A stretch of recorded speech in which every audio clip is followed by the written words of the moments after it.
Sir, YouTube Live has not started. Huh? Sir, YouTube Live is not. Now it must be there or no? Okay. Oh, it is not. Let me change the settings.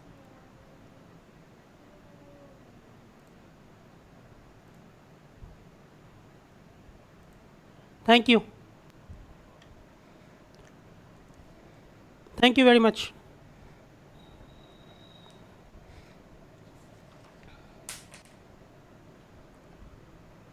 Can you see it now? Yes, Yes, sir. Okay, thank you.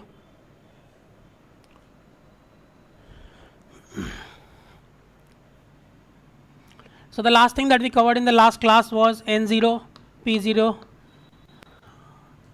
is equal to, or not N0 P0, but Ni squared is equal to root of Nc Nv exponential minus Eg over 2 kt.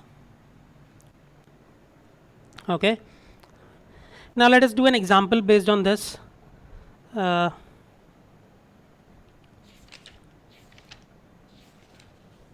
Sir, it would be Ni. huh? Yeah, It Ni. would be Ni. Ni. Yeah, you're right.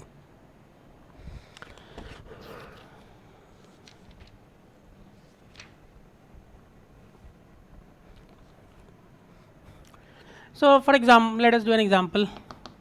Let us say in silicon we have at T is equal to 300 Kelvin, Ni is equal to 1.5 into 10 to power 10 per centimeter cube.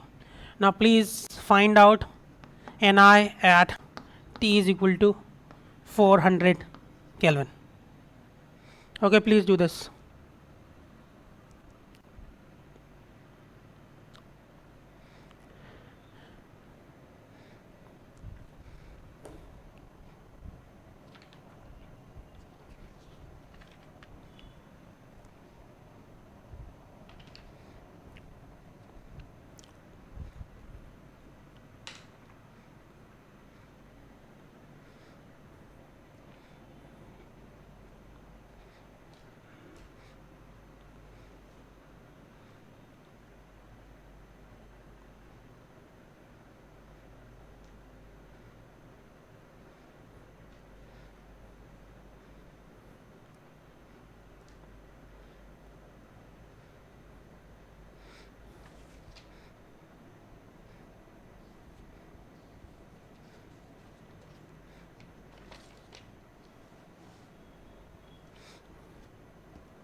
So what do we know about Nc and Nv? What do we know about those two quantities as far as temperature is concerned? proportional to T power 3 by 2. Yeah, both of them are proportional to uh, t to the power 3 by 2. So square root of this, so square root of Nc Nv is going to be proportional to t to the power 3 by 2. Is that okay? If Nc is proportional to 3 by 2, t to the power 3 by 2, Nv is proportional to t to the power 3 by 2, so Nc Nv will be proportional to t cube, and square root of Nc Nv is again going to be proportional to t to the power 3 by 2. Okay. So we can find out the ratio of these two using this. So if I say Ni at 400 over Ni at 300, which is going to be what? Is going to be t to the power 400 to the power 3 by 2 divided by 300 to the power 3 by 2. Okay. So what have I done here? I have taken Ni and I have I have Nc at 300, Nv at Ni at 400 is Nc at 400, Nv at 400, and this quantity at t is equal to 400 divided by this whole thing at t is equal to 300. Okay. So into exponential minus Eg over 2 KT. What is KT at 400? So KT at 300 is 0.0259 into,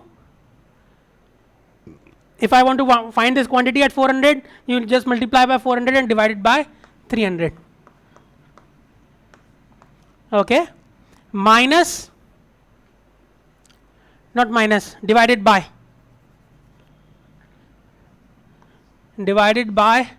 exponential of minus Eg over 2 KT, which is 0.0259. Does everybody understand what I have done here?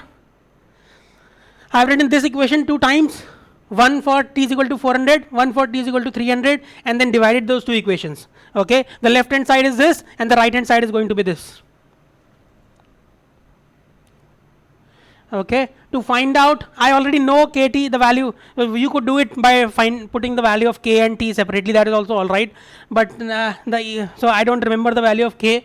So the easier thing for me is to write down KT as at t is equal to 300, multiply by 400 divided by 300 to get the value at of KT at 400.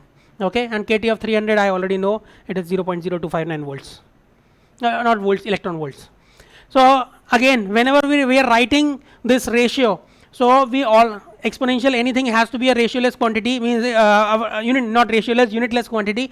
So Eg, since I have written the denominator in electron volts, the numerator also has to be in electron volts. What is the value of numerator in electron volts? What is the value of Eg for silicon? 1.12 electron volts. Yeah, thank you. So this will be 1.12. Division is just subtraction. Okay, so instead of, so you can write this as 400 by 300 or 4 by 3 to the power 3 by 2 into exponential, you can minus 1.12 into 3 by 4 2 into 0.0259 into 3 by 4 minus 1. Is that okay?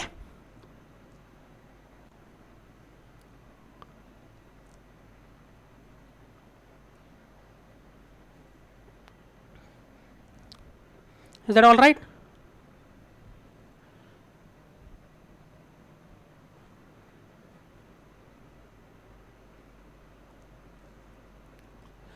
So please find out. Hold on a minute.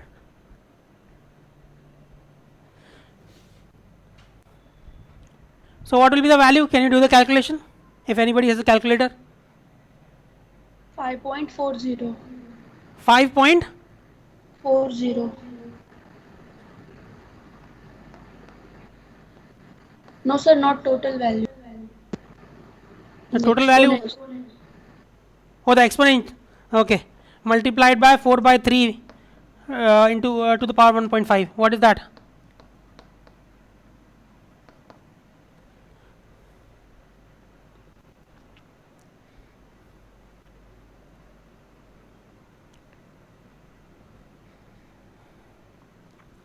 Mahesh Pal, any idea? 8.31. What? 8.31. 8.31. Yes, sir. The total value. Yes, sir. Okay. So you get Ni at 400 is approximately 8 times the Ni at temperature T is equal to 300 Kelvin. Okay. No sir. It is mistake, sir. What? It will be e to the power 5.40 into 4 by 3 to the power 1.5.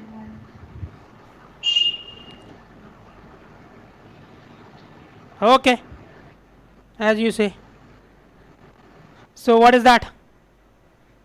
That will be much larger quantity. How much is that?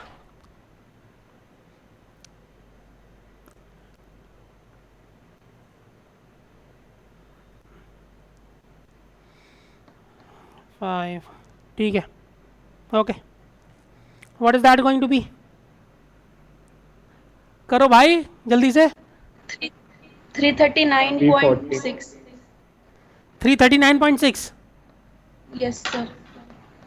Okay, so Ni at 400 is going to be 339.6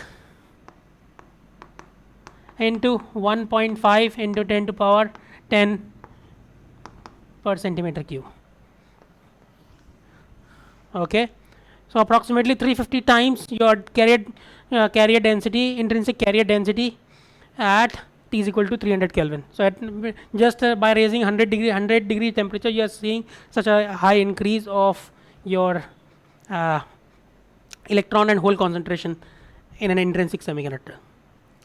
Okay, so that is so you have to worry about both these things. NC and so whenever you are talking about temperature, you have to also take into not only this T, but you also have to take into the T that goes into the NC and NV terms also. Okay. So that is.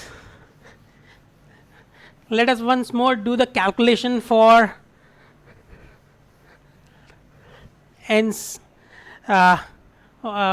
EI. Okay. Yesterday we had written down. Let us dry it for a moment. So yesterday we had graphically derived how your your EI is going to be different from E mid gap. Okay, because of the difference in the two effective masses, the electron and hole effective mass. Okay, if the electron effective mass is higher, then it is going to be closer to your valence band. If the hole effective mass is higher, then it is going to be closer to your conduction band, opposite of whatever mass is higher. Okay, so let us look at it through equations. So what is your value of n? N0 is what? Nc exponential minus Ec minus Ef over kT. Okay, that is your N0. Is that okay? What about P0? It is Nv exponential minus Ef minus Ev over kT. Is that okay? Now, if I were to write this in an intrinsic semiconductor, what is this going to be? We can write this as Ni in an intrinsic semiconductor. This is Ni. N0 is going to be Ni, and that is equal to Ec minus EFI. EFI is your Fermi level in an intrinsic semiconductor. What about P0? What is the value of P0 in an intrinsic semiconductor? P0 की value क्या होती है? Same as Ni. Yeah, Ni. Okay, so we can get rid of this. So this is Ni, and this will be EFI. Okay, now you have two equations. The left hand side of both the equations is the same, so you can also equate your right hand sides. Okay, so that is what we are going to do. We are going to say that this is equal to this, the top is equal to the bottom. Okay, now if you do that, you can take Nv on this side. Okay, so Nc over Nv is equal to exponential this over the exponential of this. So the division from exponential becomes difference inside the exponential. So minus EFI minus EV minus EC plus EFI over kT. Is that okay? Now what is the ratio of Nc and Nv? We have already done it in the previous class. Nc, Nv, everything cancels out except what? What does not cancel out? Everything cancels out, temperature, H. Except the Mn star and Mp star. Yeah, the effective masses to the power 3 by 2. So Mn star to the power Mn star over Mp star to the power 3 by 2 is equal to exponential. What about this? You have a minus sign outside. 2 EFI minus EC plus EV. Okay, over KT.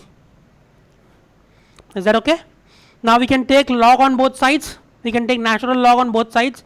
If we take a natural log on both sides, what is going to happen to the right hand side? If I take a natural log on both sides, if I do this ln this, what is going to happen to the right hand side? Log of exponent is whatever the argument of the exponent remains. Okay, so this is what it is going to look like if I take natural log on both sides.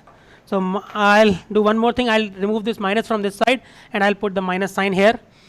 2 to the power 3 by 2 can go outside. Okay, and this can come here. So you have minus 3 by 2. Okay.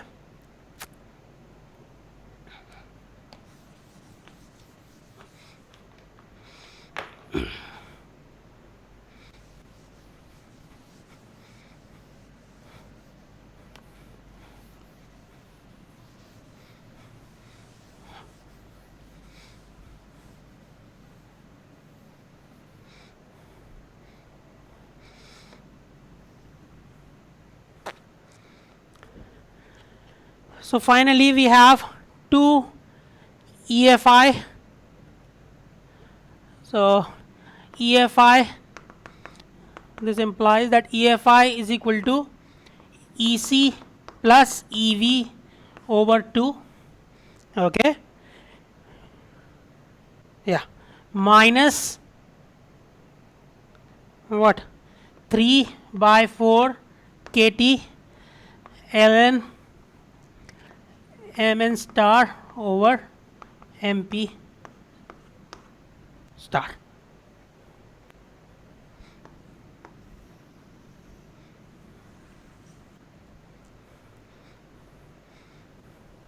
ठीक है? So your EA क्या हुआ विवेक जी? Right, sir. Okay, then please mute yourself. Is that okay? So EFI is mid gap. So this is your mid gap energy. Mid gap energy minus 3 by 4 KT ln Mn star by MP star. Now if your Mn star is larger than MP star, if Mn star is larger than MP star, so this quantity is going to be greater than 1. If this is greater than 1, the log of that quantity is going to be greater than what? 0. 0. So this will be a this thing will be a positive quantity. Minus 3 by 4 times the positive quantity is going to be a negative quantity. So mid gap minus a positive mid gap minus a positive quantity is going to be something smaller than mid gap. Okay, so lower than mid gap. So if your Mn star is greater than MP star, this will lie below the mid gap. EFI will lie below the mid gap, and if Mn star is less than MP star, then it will lie above the mid gap, as we had previously derived using graphical means. Okay. So we have done the same thing, but instead of doing it graphically, we have done it through calculations of the equation. Okay. So now let us. So that is enough about intrinsic semiconductors. Now let us move to extrinsic semiconductors.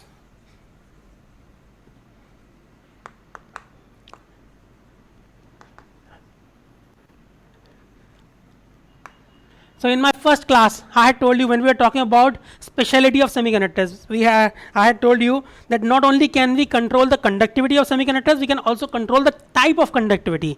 By type of conductivity, I mean whether the conducting particles, the charge carriers, are either positively charged or negatively charged. That I can control. Okay. So in this case, in the intrinsic semiconductors, can you control the charge carriers?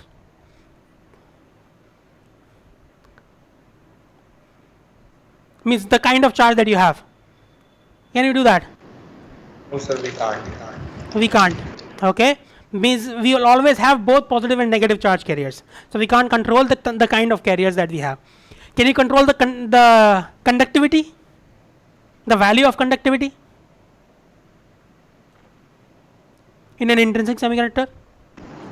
Yes, So by sir. changing the temperature or external fields. Or By changing the Temperature was- temperature or external fields. Other Okay. external fields. okay, yeah, that's good. So temperature we have already seen. External fields is a little more complicated and involved. Let us not worry about that for now. But one straightforward way of changing your conductivity would be to change the temperature. If you increase the temperature, your conductivity of your intrinsic semiconductor is going to go up. If you reduce the temperature, the conductivity of your extrinsic semiconductor is going to go down. Okay, that is a simplistic thing. But there is another term called mobility that will come into the picture. Upon increasing the temperature, your mobility also goes down because of certain reasons. Okay, we'll talk about that later on. But for now, please understand that it is not that simple a relation. So it is not always that if you increase the temperature, you will see an exponential increase in your conductivity. That will not happen, because in this world, if anything rises exponentially, there is something countering it also rising exponentially. Okay, otherwise that phenomena is going to go out of control. Okay, so there is always something to counter any exponential growth, which is called as scattering. Okay, we'll talk about that maybe 2-3 classes down from today. So the way we create non-intrinsic semiconductors, which are also called as extrinsic semiconductors, we intentionally add some impurities. Okay, we intentionally add impurities. Intentionally add impurities. Again, we do not add impurities just out of nowhere. We have some logic behind putting some specific kind of impurities. Okay, and this particular phenomena is called as doping. Okay, you might have heard of the term doping in relation to athletics and so on. There is in WADA, World Anti-Doping Agency. Okay, so doping means that you are adding something which is not a part of your natural system. Okay, so silicon means you have pure silicon. If you add something to it, you are doping something onto it. Okay, so if you have what do you usually have? A silicon is bonded tetrahedrally to 4 neighboring silicon atoms. Okay, so if we have a silicon crystal,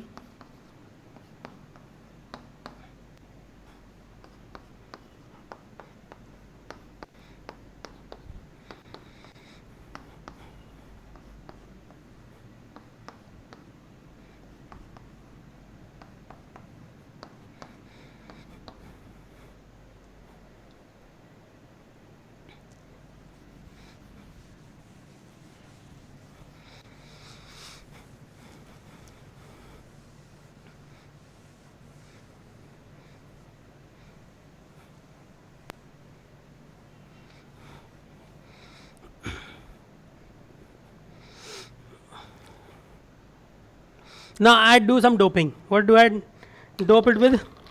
I remove one of the silicon atoms from its place. Okay, I kick it out. I kick out the silicon atom and replace it with, let us say, a phosphorus atom. Okay, the all whites are silicon, and then I have added a phosphorus atom. Not added, replaced my silicon with a phosphorus atom. Okay.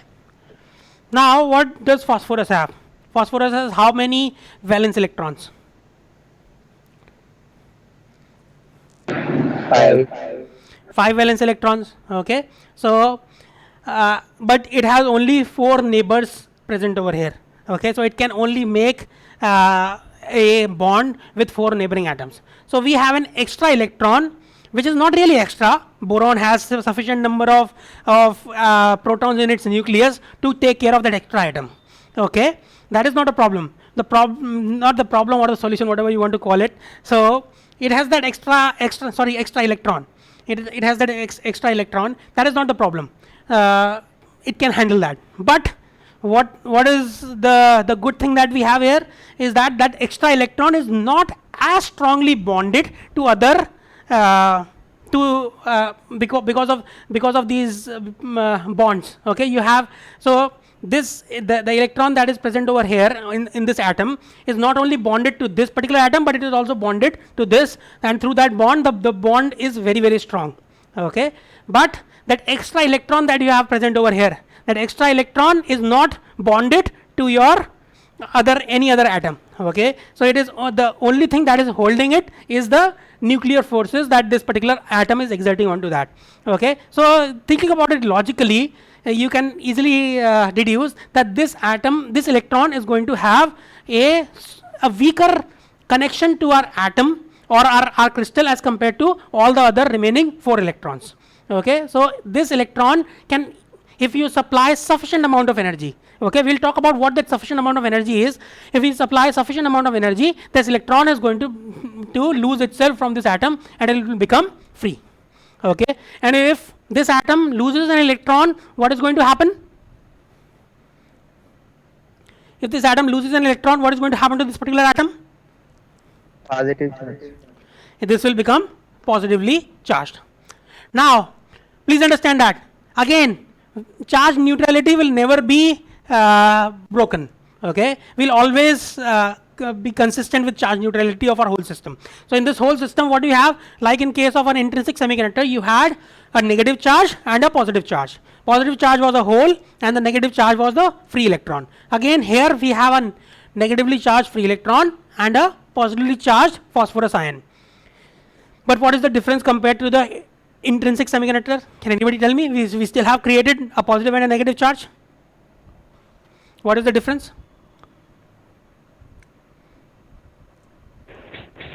The negative charge can move more freely than the positive charge. Yeah. So negative charge can move freely, the positive charge not more freely, the positive charge cannot move. Okay, why can it not move? Why can it not move? Phosphorus atom, let us say phosphorus atom is the same size as silicon atom. Okay, let us assume that. Yeah, Arush, yours. No, somebody else is saying something. Surendra, yeah, go ahead. Holes is less than number of electrons. What? Number of holes are less than number of electrons. Number of holes. There is no, we are not talking about a hole here. This is no longer a hole. Okay, a hole will be a hole when your silicon atom has 3 electrons in its valence shell. Here the phosphorus atom is having 4 electrons. So it is no longer a hole, it is only a positively charged ion. Whether it will act like a hole, that is the question that I am asking.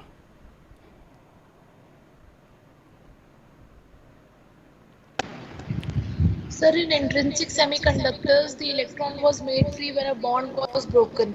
Yeah. If a bond is broken,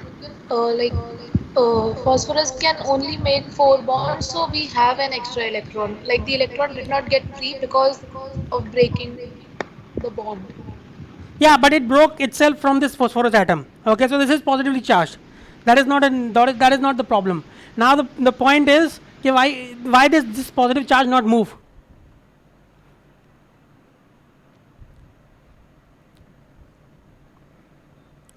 So because it is too big to move in the lattice. Yeah, if you even if you apply an electric field, okay, like we had talked about sodium chloride. Okay, sodium chloride has lots of ions. Okay, when you apply an electric field, those ions do not move. Similarly, this ion, phosphorus ion, is positively charged here. It cannot move. Okay, even if you apply any electric field, this is not going to move. Okay, so but what about this free electron? What about this free electron? क्या होगा उसका? Its size is very small. It can move easily. Yeah, it can easily move around. Okay, so what is so special about this? You have created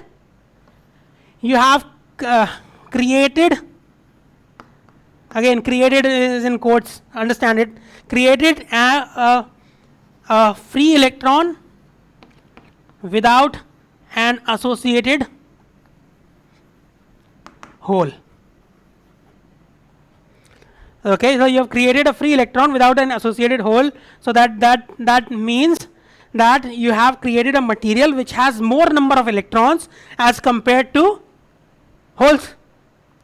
Okay, you have created a material in which you have more number of free electrons as compared to holes, because the number of holes is not increasing.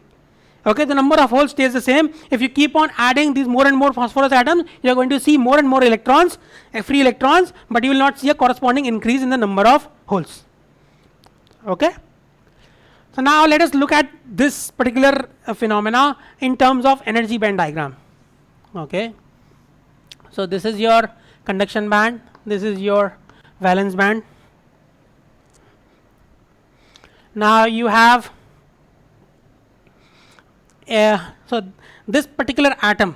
So when we have created more electrons than holes, then this material is called as an N-type silicon, okay, or N-type semiconductor if you want to call it.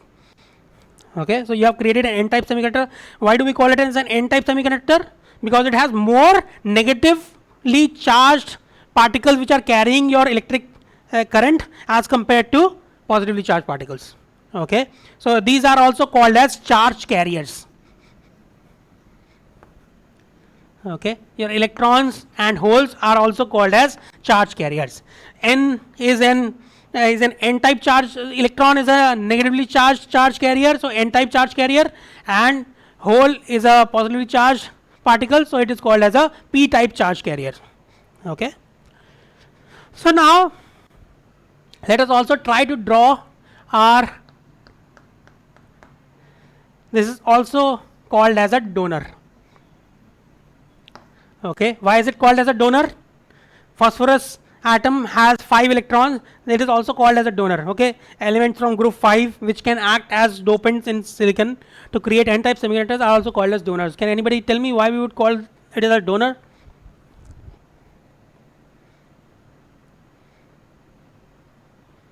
It has donated an electron.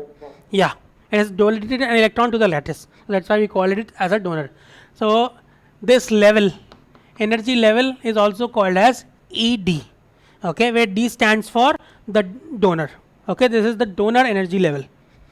Now the donor energy level is, we have done experimental measurements to find out that it is very close to our conduction band. Okay, if it was far from the conduction band, then what would happen? If it is close to conduction band, then what is it doing? If it is very close to conduction band, what does that imply? It is increasing conductivity. Huh? It is pushing more electrons into conduction band. Yeah, the closer it is to your conduction band, the more likely there is going to be an interaction between your conduction band and your donor level. Okay, so if it is closer and closer to your conduction band, it is very, very likely that your particles are going to go from this energy level into, your electrons are going to go from this energy level into this energy level. So for example, for phosphorus, this particular energy is 0.045 electron volts. Okay, the difference between your conduction band and your donor level, this is for phosphorus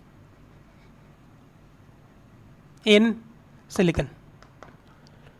Okay, for phosphorus in silicon, it is 0.045 electron volts. So if you remember, how much was the energy required for an electron to be created in an intrinsic semiconductor? How much energy was required for one electron to be created? One electron and corresponding hole, obviously, but one electron. Let us talk only about electrons. How much energy was required to create one electron in an intrinsic semiconductor for silicon? 1.12 electron volts. Okay, but now only 1.5 kT is required, approximately 1.5, 1.7 kT. Okay, only that much is required. In previous case, 40 kT was required. Okay, so you have the requirement for this obviously, but one electron. Let us talk only about electrons. How much energy was required? अरे भाई दीपांशु, मैं फिर से बार बार बोल रहा हूँ मैं. दीपांशु चुप हो जाओ भाई, म्यूट करो. 1.12 electron volts. Okay, but now only 1.5 kT. Deepanshu, मेरे को ही करना पड़ेगा यार. चलो, thank you. Excuse me, sir. Yeah. Sir, So this ED represents the level of conduction band in the valence band in phosphorus. Nope. Uh, It represents their energy level with respect to your conduction band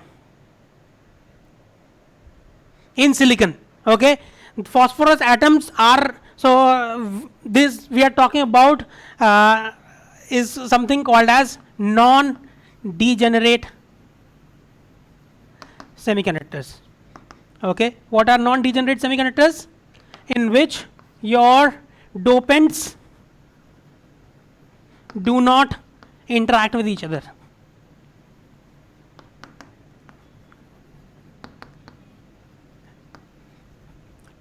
So here they are acting purely like impurities in silicon, okay, and those impurities manifest as individual trap or donor states inside your band, inside your band gap. Okay, so it is so your phosphorus atoms are not interacting with each other, so there is no question of conduction band or valence band. This is the interaction of this energy level is being created by the interaction of your phosphorus atom in this particular crystal lattice, which consists of silicon atoms everywhere. So Okay. it means the electrons in phosphorus are arranged according to the energy levels, only normal energy levels without any bands, and this ED is only representing that energy level. That's what you were saying. ED does not necessarily represent what you are saying. You are saying that phosphorus atom has its own energy levels, and one of those energy levels is ED. Is that correct? That is what you are saying? No. Yes, sir. Yes, sir. Yeah, that is not correct. It is manifesting because of the interaction that is happening here. Okay, it does not necessarily need to correspond to your actual energy levels in phosphorus atom. Okay. Okay, sir. It will not. Means It will not. external potentials due to other atoms in the lattice can create other energy levels, and Yeah. one of them could be ED. Yeah. Okay, sir. Okay, but please understand that phosphorus atoms are not interacting with each other. So these so you will have not one phosphorus atom. You will obviously have a lot of phosphorus atoms. So these are so far apart that they do not interact with each other. Okay, but they interact with other silicon atoms in their vicinity. Okay, so that is what is creating this. Okay, again this is again a model. Okay, please understand that each of these things that we are drawing is a model to explain our physical phenomena. Our physical phenomena that we practically observe is that we see an activation energy, if you want to call it, of 0.045 eV. Okay, that is what we physically observe. If we apply this much energy, we see that this phosphorus atom loses its electron. Okay, based on this observation, we have drawn this. Okay, please understand that. Please understand what is the chronology of things, how the things happen. Okay, we did not know about this previously. We first did the experiment. We found out that this is happening at 0.045 eV. So let us draw a donor level at this particular place. Okay. Okay, sir. So now, since we are talking about let me complete the definition. The dopants do not interact with each other. Okay, and your difference. So EC minus EF is greater than 3 kT. What we had previously told, that EC minus EF should be greater than 3 kT for your Boltzmann approximation to be valid. Okay, so that is also true for non-degenerate semiconductors. For non-degenerate, this is an approximate approximate condition that you can think for the semiconductor being non-degenerate. Okay, so you can apply when the semiconductor is non-degenerate, you can apply your Boltzmann approximation. Okay, so this should be true, and EF minus EV should also be greater than 3 kT. Okay, if they become closer to each other, what is happening in that sense? In that case, if EC becomes very close to EF becomes very close to EC, then what happens in that case? What are you doing? If EF is becoming very close to EC, what are you doing? Closer and closer to EC. What are you doing? You are adding more and more electrons. How can you add more and more electrons? By adding more and more phosphorus atoms. If you're adding more and more phosphorus atoms, they are becoming closer and closer to each other. If they are coming closer and closer to each other, they start interacting with each other, and then they start causing all sorts of problems in our own semiconductor. They start changing the properties of the semiconductor itself, because now your two crystal fields are interacting with each other. One from phosphorus and one from silicon. Okay, so that is why these conditions are good enough to apply Boltzmann approximation as well as the condition for non-degeneracy. Okay, degeneracy is that when your levels start splitting because of interaction between phosphorus atoms. Okay, so that is your phosphorus. Now instead of phosphorus, if I added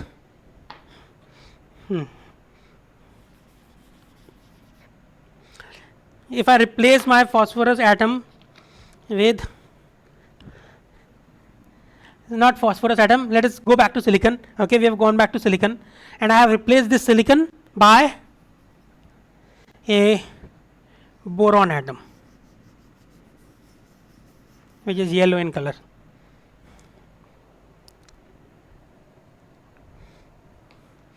Okay, if you have replaced this by a boron atom, how many what do you have? How many valence electrons does it have?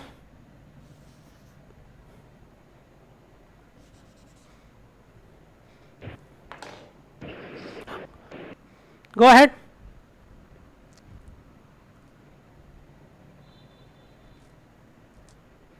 Sir, three valence electrons. 3 valence electrons, and if we replace it with in this particular position, it sees that there are 4 neighbors around it.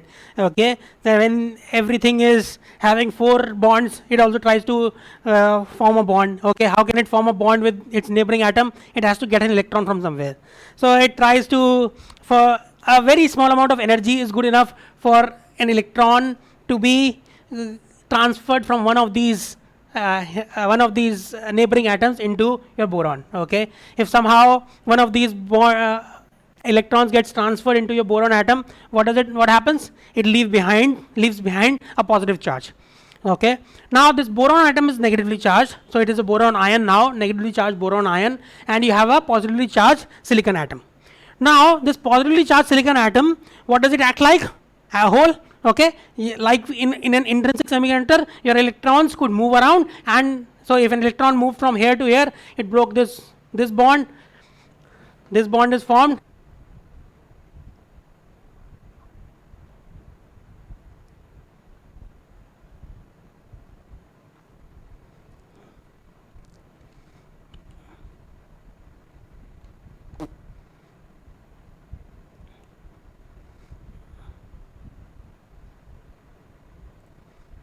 Okay, you can join again on YouTube. There was some problem somewhere.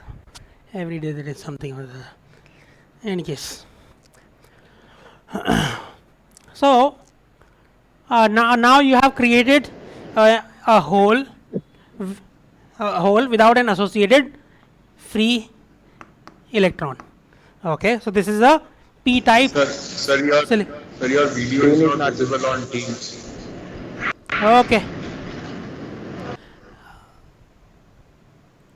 Now it must be, or no? Nope. Kuch na kuch. Now it is? Yes, sir. Now it is visible. Okay. Yes. That's why I hate technology. Although I teach technology, but I hate it. I think the old school methods are the best.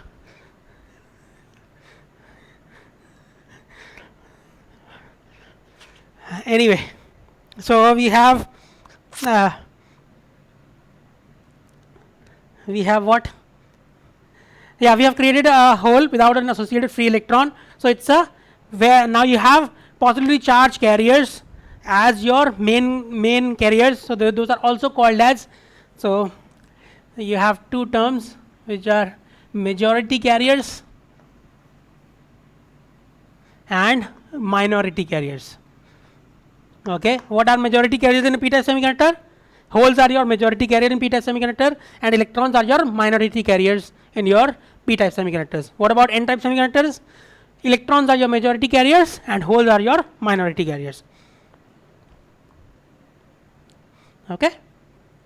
So now let us look at your electron and hole concentrations. I'll do just a small thing now. You have a class after this? Arush? Yes, sir, we have a class. Okay. Network theory. So in this case, if this is your band diagram, energy band diagram, you will have your, so this is called, instead of a donut, this is called as an acceptor. Okay, why is it called as an acceptor? Because it accepts an electron and creates a corresponding hole. Okay, and this is your EC, EV, and you'll have individual discrete levels inside your band gap, and those are the energy level corresponding to that is called as EA. EA stands for acceptor and energy level, and this will now be for a good acceptor. Yeah, you guys are unmuting yourself a lot. Manav, please mute yourself if you don't have a question. So acceptor, a good acceptor is going to be close in energy to your valence band. Why? Because we want it to have a small energy should be sufficient for an electron to go from your valence band into your acceptor energy level. Okay. If it was very far away, then you will require a lot of energy to do that. Okay. So again, our previous equations that we had previously written, N0 is valid, which is NC exponential minus EC minus EF over KT. Okay, and P0 is equal to NV exponential minus EF minus EV over KT.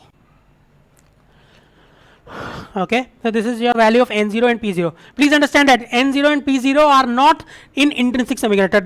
They are the values of N electrons and hole densities in equilibrium. Okay, it may be a intrinsic or an extrinsic semiconductor. It does not really matter. Okay, so your Fermi level will obviously be different for an extrinsic semiconductor. We'll go into that graphically in the next class. Okay, but for today, let us assume that the Fermi level is going to be, it is going to be same everywhere in your semiconductor, but it is going to be different from an intrinsic material. Okay, so let us assume that for now. Now, if you multiply N0 and P0, what do you get? We have already done that previously. Okay, instead of N0 P0, we had written down Ni squared. Okay, N0 P0. If you multiply them, you're going to get NC NV exponential minus EG over KT. Is that okay? This is going to be N0 P0. And what was this equal to? What is this? The right hand side, we have already written it. क्या है? ये किसकी value है? आज हमने starting में किया भी था. Anybody? Ni square. Ni square. Yeah, this is equal to Ni squared. Okay, so in equilibrium, the product of N0 P0 is going to be equal to Ni squared. Okay, irrespective of whether the material is intrinsic or extrinsic or anything.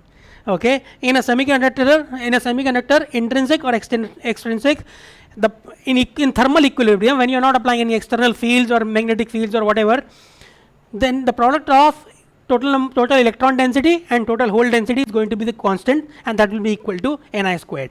So if you make a material p-type, so effectively what are we saying? If I make a material p-type, that means my P0 is much larger than N0. Okay, so if I make a material p-type, that means my P0 is larger than N0. Okay, so that means, so if P0 is larger than N0, what does that mean? What can you say about N0? What can you say about N? Yeah, it will be less than Ni. Okay, so N0 is always going to be less than Ni in this case. Okay, so please understand that. So not only are you creating holes, but you're also, when you are making a p-type material, when you're adding these boron atoms, you're not only creating holes, but you're also reducing the number of electrons as compared to an intrinsic material. We'll get into that later on, not right now, maybe half semester down the road. We'll see why that happens. We'll study more phenomena about semiconductors later on. Okay, but please understand that as you are making material p-type, you're also reducing the total number of electrons that are present. Okay, from compared to an intrinsic material. Okay, we'll stop now. It is already 12, 2 or 3. Okay, so we'll stop. If anybody has a question and they want to wait, I can answer those questions. Others can leave.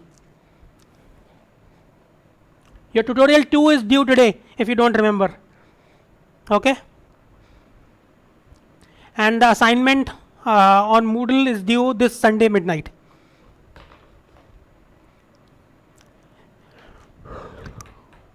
No questions?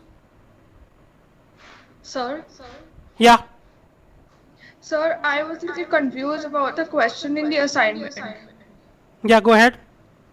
Sir, in the last question, that was assigned question 3.44, in which we had to do the differentiation of the Fermi level probability.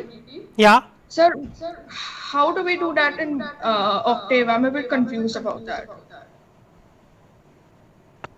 Yeah, we already discussed it, no, a little bit last time, that you can do it from first principle.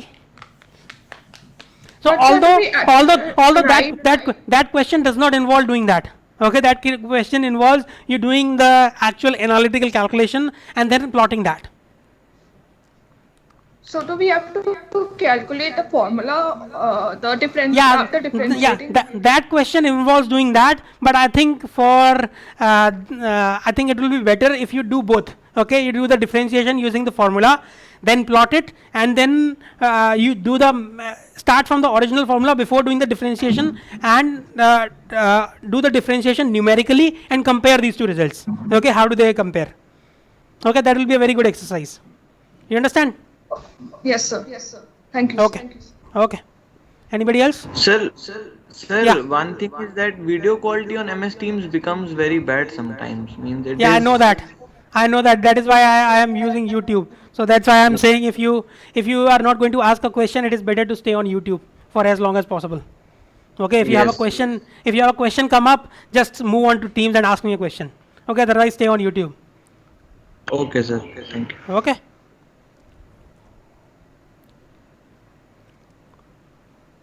Anybody else? Okay, then we'll stop. We'll continue on Friday. Bye bye.